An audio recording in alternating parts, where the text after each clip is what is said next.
ezagit, eleberri labur bat da, berez bi emakumeen historia kontatzen du, orduan Errusiako homofobia eta horrelako gaia lantzen ditu, baina nik esango nuke harago beste gai batzu daudela, batez ere atzerritar izatearen guzti hori, eta ezberdintasun kulturalak, eta gauza asko sortu ditu hor barruan. Hori, Moskun idatzi nun, gero alde batera utzi nun aparkatuta, hemen korrespontxal bezala lanean hasi nintzenean, gero azken urteotan berriz hartu nun, 10.000 buelta eman, eta txalapartak argitaratu zian, eta oso pozik.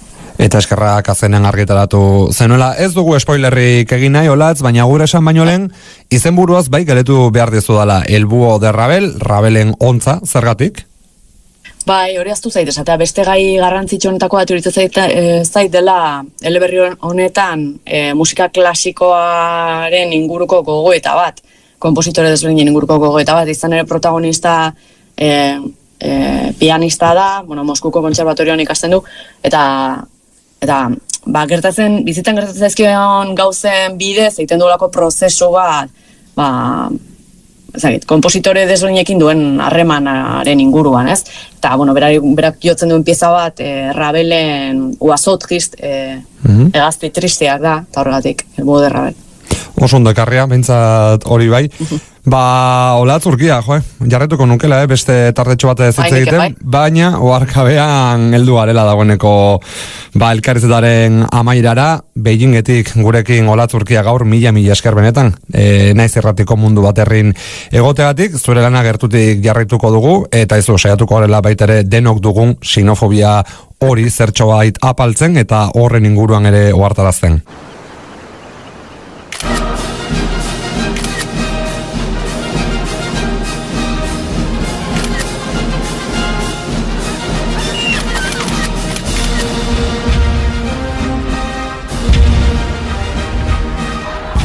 Aurtengo udan, denerako soluzioa duzu, Euskaltelek berriera dakarkizu. Samsung Galaxy S24 erabiltzeko erraza den adimen artifiziala duena, hilean 9 euro bakarrik ordainduta. Euskaltel, zer nahi duzu bihar?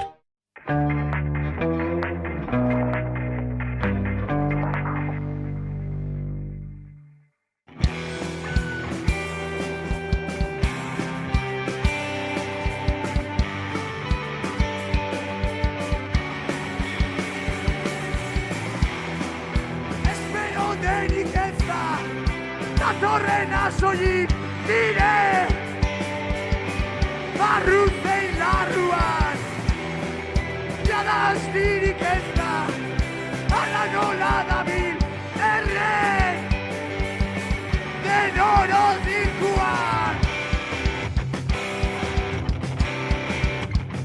zen erraten konturatzea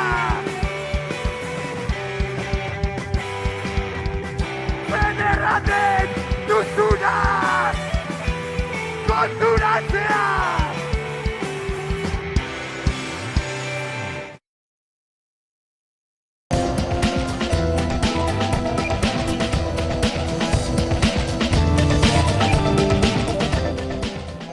Nafarroako gobernuak motivazio politikoko beste 19 biktima aitortu ditu Nafarroako torturatuen sareak jakinarazi duenez. Hala, jada 31 dira egindako aitortzak. Apirilean egin zituzten lehen 12ak. Biktimen artean zenbait torturatu daude gutxienez 5.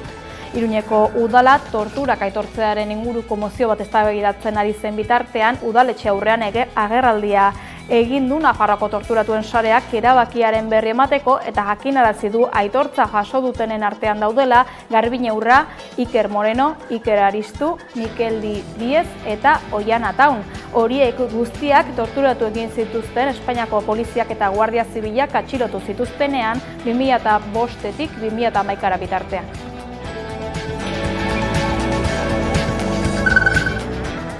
Amaitu dira Inigo Urkullu buru duen Eusko Jaurlaritzaren agerraldiak. Etzi Manuel Pradales hautatuko dute lehendakari Eusko Legebiltzarrean EAJaren eta PSren gehiengo absolutuari esker, eta gaur azken gobernu kontseilua egin dute amaitu den legealdian aritu diren sailburuak. Ezohiko bilkura izan da Bingen Zupiria bozeramaileak jakitera emanduenez kontseilu osteko prentsaurrekoan. Gaurko gobernu batzordearen bilera ezohikoa izan dela. Ohi egin hoi ez ditugun gauza batzuk egin ditugulako. Eta gobernu batzordea bukatuta, lehendakariak eskerronezko hitzak izan ditu, gutariko guztiontzat. Eskertu digu eman diogun babesa, eta eskertu dugu egin dugun lana, esanaz, bere ustez, Euskal Gizartearen onerako izan den lan bat izan dela. EAJaren eta PSren barne egiturek onartu dute bi alderdien arteko koalizio akordioa sinatzea, jeltzaleek aho batez eta sozialistek militantziaren 96% babesarekin. Bihar sinatuko dute gobernu akordioa Andoni Ortuzar, Euskadi Buru Batzarreko presidenteak, eta Eneko Andueza, PSeko idazkari nagusiak.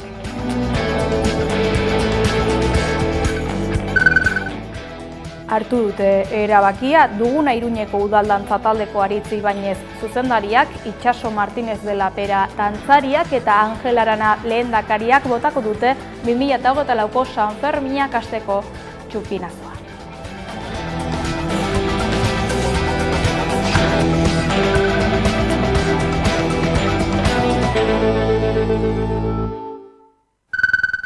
Arratsaldeon eta ongi etorri, motivazio politikoko beste 19 biktima aitortu dituzte Nafarroan eta horien artean gutxienez 5 torturatuak. Halaber, tortura eta tratu txarren biktima izan diren pertsonen aldeko mozioa onartu dute gaur Alderdien udalean. Irune Erjano. Iruñeko udalean tortura eta tratu txarren biktima izan diren auzokiden aurrean elkartasuna adierazteko eta aitortzeko mozio bat onartu da PSN Zurekin Nafarroa Gero Abai eta EH Bilduren bozkei esker. Estatuko segurtasun indarrek 1960-2011 eragindako torturatuen biktimak dauden Nafarroako 89 udalerritan mozioak onartu dira eta Iruñean Nafarroan torturatu gehien dituen herrian zehazki 264 gaurko mozioarekin ia amaitutzat eman daiteke hildorretan egindako lana. Iruñeko udalean tortura eta tratu txarren biktima izan diren auzokiden aurrean elkartasuna adierazteko eta aitortzeko mozio bat onartu da, PSN Zurekin Nafarroa Gero Abai eta EH Bilduren bozkei esker. Estatuko segurtasun indarrek 1960-2011 eragindako torturaren biktimak dauden Nafarroako 89 udalerritan mozioak onartu dira eta Iruñean Nafarroan torturatu gehien dituen herrian zehazki 264 gaurko mozioarekin ia amaitutzat eman daiteke hildorretan egindako lana. Mikel Sotok torturatua bileratik atera ostean balorazioa egin du. Destakatzekoa da ere, EH Bildu, Gero Abai, Kontigo Zurekin eta PSNek bozkatu dutela alde eta UPNek esan egin du Kaballero Andereak sinetzi egiten gaituela. Hau da, badauzkagu aukerak aurre egiteko, lehen esaten genuena, negazioaren zirrikituak ja apurtuta daude, ez dago jakeroz eta zailagoa da Nafarroan mantentzea tortura existitu ez danik, errealitatea ezin bat da, eta horrek aukerak ematen dizkigu aurrera egiteko justizia, erreparazioa, aitortzaren bidean, eta hori da gure ustez berriro inoiz gertatuko zaionaren berme bakarra. Iruñeko udaleko mozioaren emaitza modu positiboan baloratu dute. 2 urteko lan prozesua izan da. Aurkeztutako testua 63 udalerritan onartu da. Torturatuen 84,62 aitortza emanez. 34 udalerritan ordea ez dira onartu edo administrazioaren isiltasuna egon da. Hortaz, espero dute berandu baino lehen jabetuko direla bizi izandako errealitateaz. Azkenik nabarmendu dute dagoeneko Nafarroako gobernuak lehen tortura kasuak onartu dituela. Horregatik Nafarroan torturatutako pertsona guztiak lege horretara aurkeztera dei egin dute. Bi alderdietako buruek EAJaren Euskadi Buru Batzarreko presidente Andoni Ortuzarrek eta PSren idazkari nagusieneko Anduezak asteazken honetan goizeko 11etan izenpetuko dute koalizio gobernua osatzeko akordioa Eusko Legebiltzarrean. Ekitaldian Imanol Pradales EAJaren lehendakarigaiak ere parte hartuko du.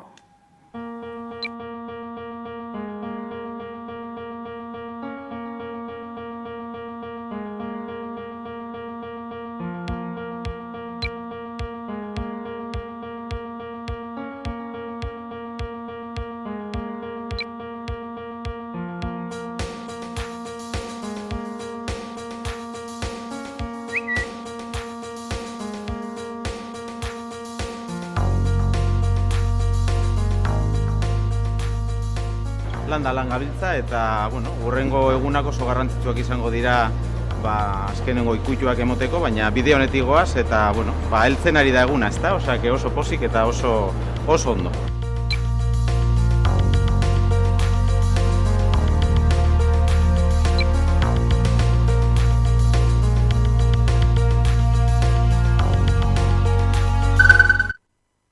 Etxe egingo da Eusko Jaurlaritzako lehendakaria izendatzeko inbestidura saioa Eusko Legebiltzarrean eta okerrezean Imanol Pradales jeltzalea hautatuko dute EAJaren eta PSren aldeko botoekin.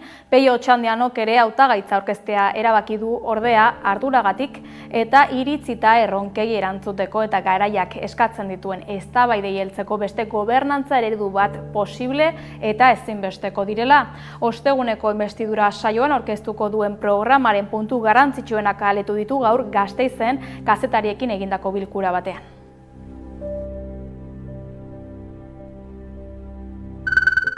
Fronte Popular berriak Ipar Euskal Herriko 3 hautesbarrutietan izango dituen hautagaitzak aurkeztu ditu ofizialki. Baiona iparraldeko Breuer langile auzoan elkartu dira ezkerreko indarren arteko bateratze historikoa goraipatzeko.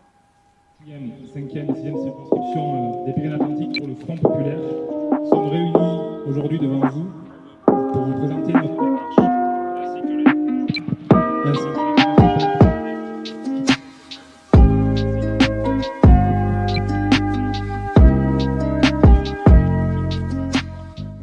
Esperantza bozka bat gira.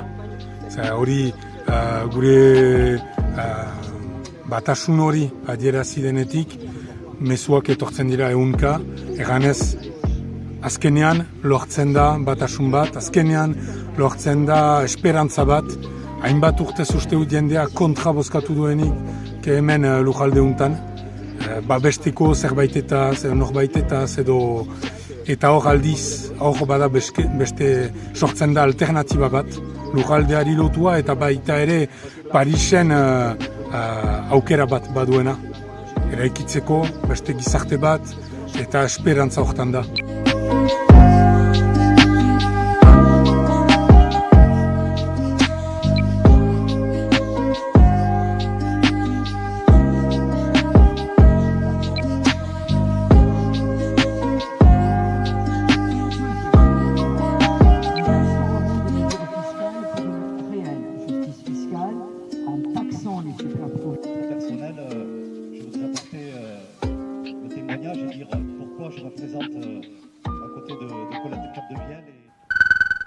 Herrikotxearen bestelako gidaritza bat nahi dutela adierazi dute herritarrek Beskoitzeko bozen lehen itzulian.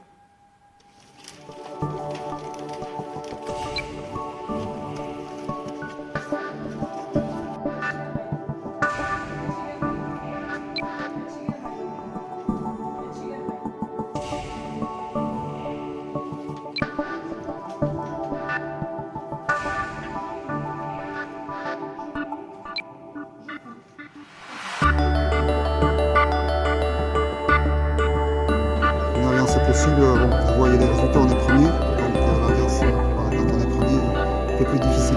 Mais voilà, la porte n'est pas fermée, à nous à échanger avec le groupe. Alors, je représente le groupe, mais j'ai décidé de passer.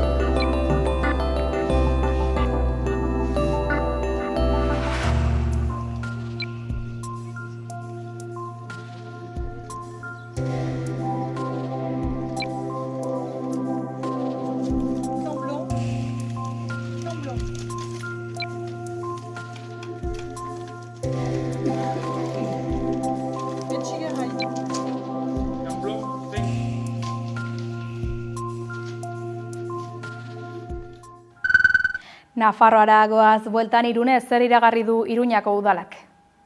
Iruñeko udalak adinekoen lehen udal zentroa jarriko du martxan. Iruñeak horrelako zerbitzuak ditu, baina ez daude udalaren menpe. Erakunde pribatuek edo Nafarroko gobernuak kudeatzen dituzte. Iruñeko etxe bizitza eskuragarrien udal plan berriak 1.200 eta 1.600 etxe bizitza babestu artean sustatu nahi ditu. Arrotxapean izanen da zentro berri hau Carmen Baroja Nesikaleko 21. zenbakiko eraikinaren beheko solairuan. Eta 28 plaza izanen ditu. 465.000 euroko aurrekontua izango du egokitzapenak eta obrak aurten hastea aurre ikusten da. 2025erako amaituta egon dadin. Iruñeko udala Arrotxape auzoan adineko pertsonentzako eguneko zentro berri bat sortzeko lanean ari da. Proposamenaren arabera, Carmen Barojan esikaleko 21. zenbakiko eraikinaren beheko solairuan eginen da, eta 28 plaza izanen ditu. Iruñeko udalak adinekoen lehen udal zentroa izango litzatekena sustatu nahi du. Iruñeak horrelako zerbitzuak ditu, baina ez daude udalaren menpe, erakunde pribatuek edo Nafarroko gobernuak kudeatzen dituzte. Egokitzapenak 465.505 euroko aurrekontu izango du. Aurten bertan hasi eta 2025ean amaituko diren obrekin. Nafarroko gobernuak sustatutako diru laguntzen deialdira aurkeztu den proiektu baten memoria baloratuaren xehetasunak aurkeztu dituzte. Deialdia ebazteke dago une honetan. Vamos a poner en marcha el que va a ser el primer centro de día municipal público para personas mayores dependientes en Pamplona e Iruña. Yo creo que esto en sí mismo marca desde luego un cambio muy importante de qué tipo de prioridad concede este equipo de gobierno a los servicios públicos, en este caso a un servicio esencial como el centro de día para personas mayores en situación de dependencia. Horrela, handitu eginen dira, 75 urtetik gorakoentzako gizarte baliabideak. Eguneko zentroa mendekotasun egoeran dauden pertsonentzat da. Zerbitzu hori establezimendu espezifiko batean ematen da. Egunean zehar, oinarrizko behar pertsonalei, terapeutikoei, errehabilitaziokoei eta soziokulturalei arreta eskaintzeko.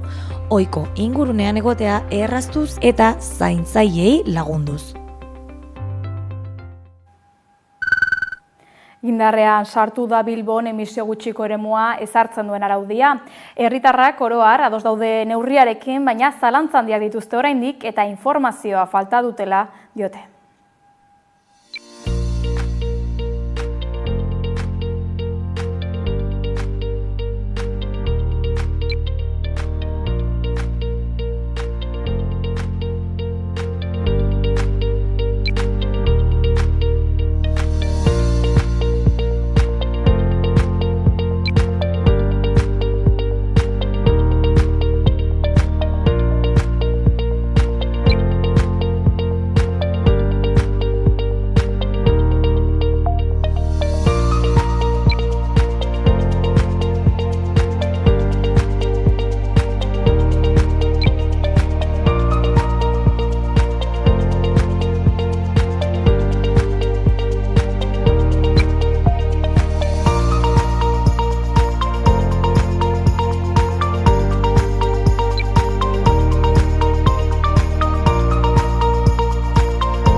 Hezkuntzan hainbat herritar eta eragilek agerraldia egin dute salatzeko Nafarroko gobernua oztopoak jartzen ari dela Oibarren D-ereduko haurreskola irekitzeko. Hezkuntza departamentua Oibarren euskarazko haurreskola zabaltzeko trabak jartzen ari dela salatu dute hainbat eragilek. 10 familiak haien 1 eta 3 urte arteko seme-alabak D-ereduan aurre matrikulatuko dituzte, baina Jimenoren departamentuak euskarazko lerroa zabaltzeko baimena ukatu du. Hala salatu dute hainbat herritarrek eta eragilek herriko plazan. Hezkuntza departamentuari eskatu diote bere alarditzala 2024-2025 ikasturterako haurreskola martxan jarriko dela bermatzeko behar diren neurriak eta erabakiak. Oibarko familiak eta bizilagunak udala, Nafarroko hainbat gizarte eragile sortzen elkartea eta hizkuntza eskubideen behatokia elkarrekin atera dira prentsaren aurrea, Nafarroko gobernuko hezkuntza departamentuaren jarrera salatzeko.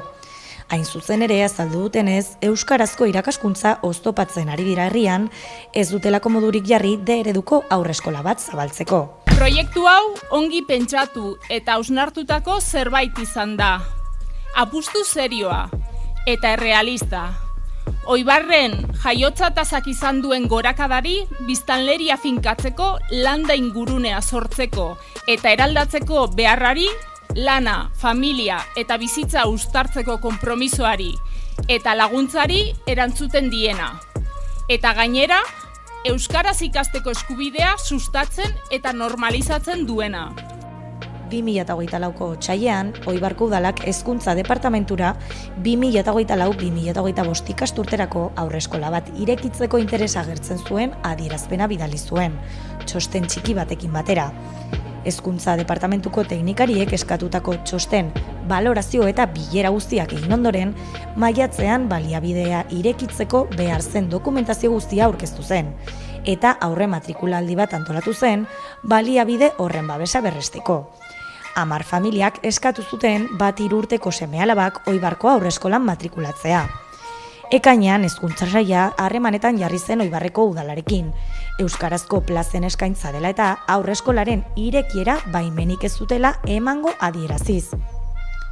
Saileko arduradunaren arabera, euskarazko hezkuntza etapa hasiaz herrian euskaraz jarraitzeko aukerarik ez dagoenez, ikastetxearen egoera baldintzatu ditzake.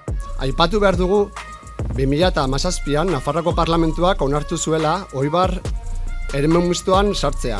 Baina hala ere, euskarazko irakaskuntzari buruz Nafarroako araudiak ezartzen duenaren kontra ari dela hezkuntza departamentua. Mendigorria, Larraga, Lerin eta orain Oibar.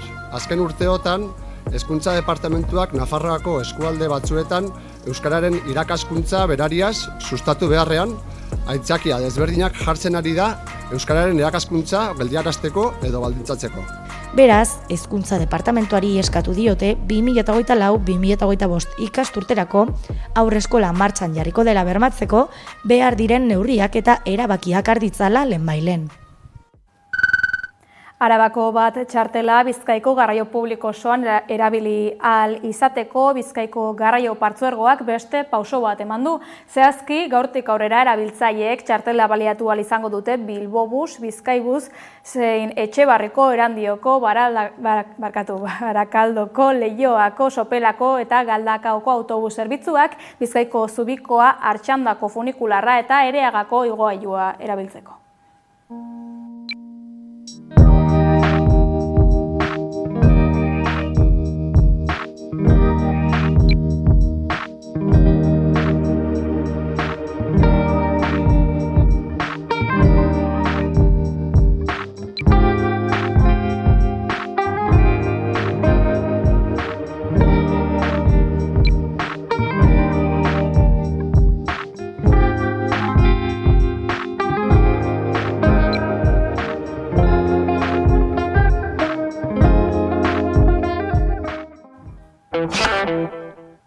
Langileen aldarrietara egingo dugu salto, Arabako hezkuntza aisialdiaren eta animazio soziokulturalaren sektoreko langileek greba deitu dute lan baldintzak hobetuko dituen hitzarmena lortzeko asmoz.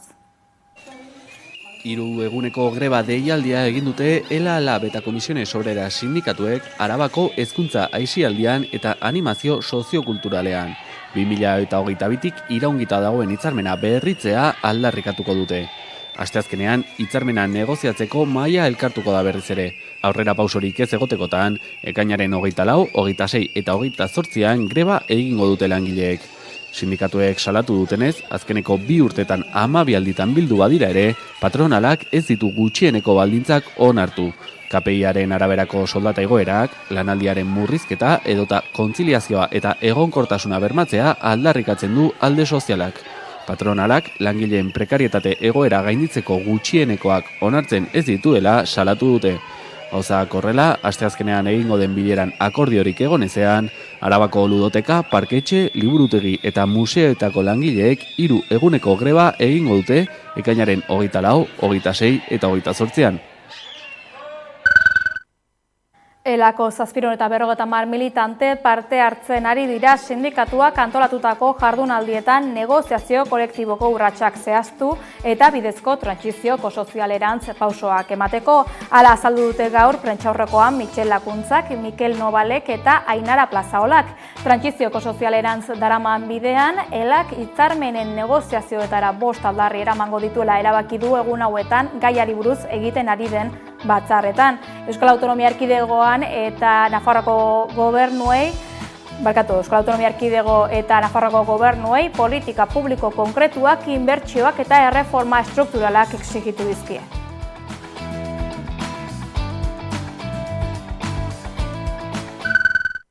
Garai batean, omen zen Itsasoko Alegi auzoan sindikatoa izeneko denda bat Elitzaren alboan orduko baserrietan beharrezkoak ziren salgaiak zituena. 61 urte egon zen zabalik desagertu zen arte, bada ateak ireki ditu berriz eta ez da ohiko denda bat izango, autonomoa izango baita. Itsasok irabazi asmori gabeko lehen denda ireki du Gipuzkoan. Duela urte batzuk Itsasoko herria bere etorkizuna nolakoa izan ziteken irudikatzen hasi zen. Plan horien baitan zuten Alegi auzoan inauguratu berri den denda. Hemen proiektu honetan jende asko lan egin du, ilusio askorekin, eta iritsi da eguna eta hori da importantena. 1982an desagertu zen sindikatoa historikoa berreskuratu dute tokiko ekoizleek eta kontsumitzaileek partekatutako proiektuarekin. Autozerbitzu sistemaren bidez saltzaile gabeko denda da, norberak bere produktuak eskuratuko ditu eta online ordaindu. Herri ekimenez eratu dute saltokia, tokian tokiko produktuak erosi eta kontsumitzeko. Era berean ekoizleekin harreman zuzena dute herritarrek. Bai ekoizleen lana nun bukatu eta bentzet nun plazaratu aukera bat izatea, eta baita ere, bertako bazkidek nun erosi, bertako gauza eta azkenen norberan konfiantza duen jendekin lanen elkarren jartutea. 50 bat bazkide dira dagoeneko, horiek kudeatzen dute bertako funtzionamendua, baina salmenta zuzena eta autonomoa da, digitalizazioan eta konfiantzan oinarritzen dena. Herri txikietako biztanleek zerbitzu ahalik eta eskuragarri izateaz gain, elikagaiak ere ahalik eta gertuenekoak eta osasungarriak izateko eskubideaz dihardugu. Dendan eskaintza handia dute, Itsasoko txal eta arkume haragia, eztia, ogia, frutak, zukuak, portzelana artisautza, behi eta ardi esnea emakumentzako arropa eta zeramika dituzte salgai. Dena den establezimendu txiki baina xarmangarri honetan ere eros daitezke oinarrizko produktuak, hala nola gaietak, lekaleak, arroza eta pasta besteak beste. Eta erosketa bakoitzeko ekoizle eta hornitzaileek zuzenean jasoko dute dagokiona. Aste hau froga modura erabiliko dute eta hilaren 24tik aurrera sistema martxan izango da, norberak atea ireki eta erosketa modu autonoman egiteko aukerarekin. Inaugurazioan azpimarratu dute honelako ekimenekin herri txikiek indarra izaten jarraitzen dutela, eta itsason ez dela herri sentimenduri galdu.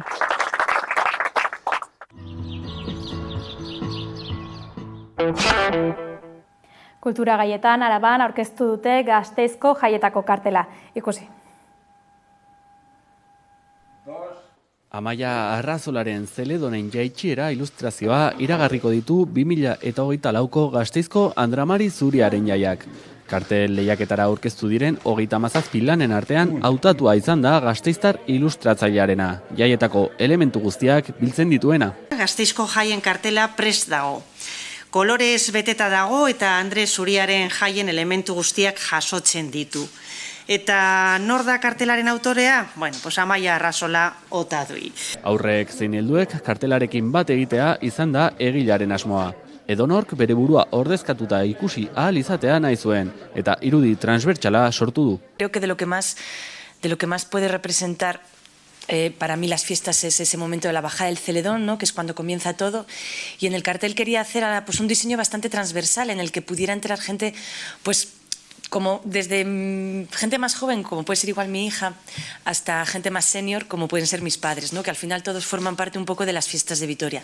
Y es lo que he querido representar ahí dentro. Hay un poco una mezcla, un revolutum de todo lo que te puedes encontrar en fiestas, ¿no? Abuztuaren 4 eta 9 bitartean izango dira Gasteizko Andramari Zuriaren jaiak. Ekimenak hori bai 2 egun lehenago abiatuko dira. Abuztuaren 2an, Elisa Arrueda poetak maiatzean zikloaren sortzaileak emango duen pregoiarekin. Jai herrikoiekin jarraituz batoz San Juanak Leioan esaterako ekainaren 20an hasiko dira. Ekainaren 20an txupinaren jaurtiketak hasiera emango dio 2024ko Leioako jaiei. Programazio zabala eta anitza eskainiko da, adin eta guztietara moldatuko dena. Gainera, herritarren segurtasuna bermatzeko neurriak indartu dituzte aurten. Gureak beti izan direz eta izan behar direz gozatzeko jaiak. Askatasunez eta ondo pasatzeko jaiak.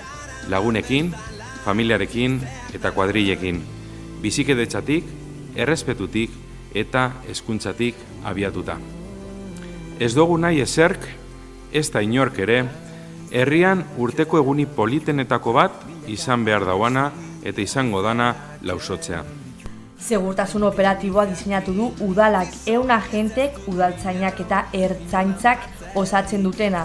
Jaietan zehar egongo dira edozein motatako liskar, delitu edo gizalegearen aurkako jarrerak ekiditeko. Poliziaren presentzia areagotuko dugu kalean. 17 jai gunetan eta udalerri osoan zaintza indartuko dugu. Kontrolak egingo doguz. Istiluak saihesteko, botilloia sustantzia estupefazienteak eta kontsumorako beharrez diren beste hainbat sustantzia saihesteko. Agenteek hainbat betebehar burutuko dituzte. Establezimentuek 18 urtetik beherako gazteei alkoholik saltzen ez dutela kontrolatuko dute. Kaleko salmenta zainduko da, trafikoko ertzaintzaren unitateek segurtasuna bermatuko dute herriko sarrera irteeretan alkoholemia kontrolak eginez eta ostalaritza lokalen izteko ordua betetzen dela zainduko dute. Gune morea, deiturikoa, martxan jarriko dugu ere. Goizalde guztietan, bulebarrean bertan eta telefono bidez etengabe. 24 mokatuko dira kontzertuz, ekimenez, euskal kulturaz eta herri kirolaz jositako 2024ko Leioako San Juanak. Kultura gaiekin segiz, martxan dago Arabako plazetan Arabako kale arteen zirkuituaren 4. edizioa. Ez galdu. Antzerki, pailazo, zirku eta dantza ikuskizunak eramango ditu Arabako plazetan zirkuitoak lurraldeko 34 herritara. Ekaina eta iraila bitartean izango da programa honen 5. edizioa. Osotara 34 ikuskizun burutuko dira, bat herri bakoitzeko. 20 talde inguru arituko dira jarduera hauen baitan, horietako 13 arabarrak izanik. Aurtengo edizioa gainera berrikuntzekin ailegatu da. Eta aurten, ikusi dugu pixkat berezi izango dela, lehendabiziz dantza vertikala egongo delako herrialde baten, uste dut izarran dela. Aurten baita ere lehendabiziz instalazio berezi bat egongo delako Mama Krearena, 2 orduko instalazioa da, zehozer orain arte egin ez dana Arabako plazetan. Eta baita ere saridun talde batzuk egongo dira, zangoango bezalakoak edo teatru trapuzadarra bezalakoak. Artekale eta Foru Aldundiak elkarlanean antolatutako programa da Arabako plazetan. Ekainaren hasieran abiatu zen eta hurrengo ikuskizunak hilaren 23an izango dira, Lukianon, Agurainen eta Izarran. Programazioa irailaren 28an amaituko da Bastidan, Mama Krea konpainiaren desiderata ikuskizunarekin. Besterik ez gure aldetik informazio gehiagorako sartu amaika.eus atarian Kalakan taldeak atera berri duen Ama Euskal Herria bestiarekin agurtuko gara, laster arte.